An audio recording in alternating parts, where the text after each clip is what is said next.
Bonjour tout le monde, bienvenue à cette 11e capsule d'écoute agricole des Laurentides. Émilie Lamarche, travailleuse de rang. Mon sujet aujourd'hui, le cycle de la violence conjugale et comment on peut s'en sortir. Donc, dans le cadre de notre projet de sensibilisation aux relations saines, Écoute-toi, protège ta voix, en collaboration avec la table de concertation communautaire mirabelloise et le Centre des femmes libérales, on vous a déjà présenté une première image sur les réseaux sociaux et j'avais fait une capsule sur la violence conjugale et versus les chicanes de couple. Donc, cette semaine a apparu la deuxième image sur le cycle. Donc, je vais vous présenter le cycle de la violence aujourd'hui. Mais d'abord, j'aimerais que vous gardiez en tête que dans chaque phase du cycle, c'est comme s'il y avait une petite porte de sortie d'urgence qui clignote pour dire qu'on peut à tout moment se sortir de ce cycle de la violence. On n'a aucun pouvoir sur la violence qu'on vit. Le seul pouvoir qu'on a, c'est de sortir de la relation. C'est évidemment plus facile à dire qu'à faire et malheureusement, plus la relation de violence s'installe, plus la personne perd confiance en elle, dans la vie, moins d'espoir. Donc aujourd'hui, j'ai envie de rallumer cette petite lumière-là puis de vous emmener de l'espoir pour que vous ayez cherché de l'aide. Donc, je vais vous présenter le cycle pour que vous puissiez vous reconnaître, mais aussi si vous reconnaissez un proche pour pouvoir l'aider. Ou si encore vous reconnaissez comme l'agresseur, mais sachez qu'il existe aussi des ressources pour vous aider. La première phase du cycle, c'est l'escalade de la tension. En gros, la victime a l'impression qu'elle marche sur des œufs. L'agresseur va user de violence psychologique, va rabaisser, manipuler l'autre. Par exemple, tu fais jamais rien de bon. Si on parle à ferme, ça va être de ta faute.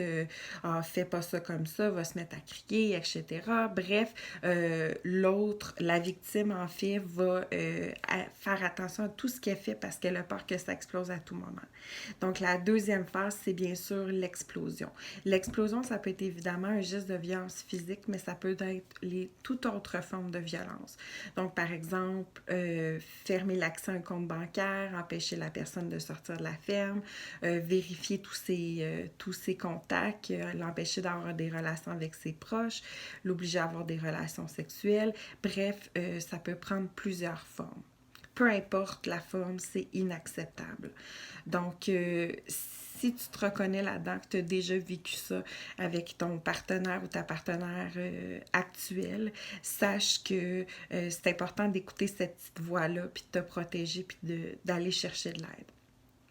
Ensuite, la troisième phase, il y a un moment d'accalmie. Donc, en fait, c'est pas vraiment une accalmie, c'est plus que l'agresseur va trouver des justificatifs à son geste de violence.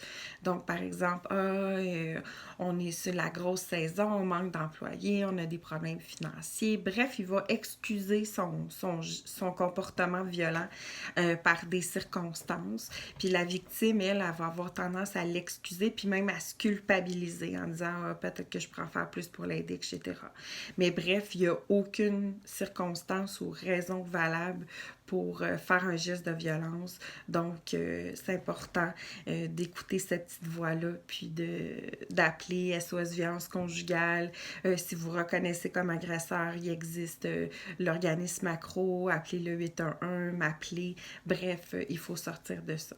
La dernière phase, c'est la lune de miel. Donc, c'est là où la victime va retrouver un peu d'espoir, puis où l'agresseur va user davantage de son contrôle. Parce que ça, c'est important. Souvent, l'agresseur va dire qu'il a perdu le contrôle, mais la violence conjugale, c'est une prise de contrôle. Donc, à quoi ça peut ressembler, la lune de miel? À des belles promesses. On va partir en week-end amoureux, je vais engager des nouveaux employés, je vais arrêter de boire, c'est ça qui me rend violent.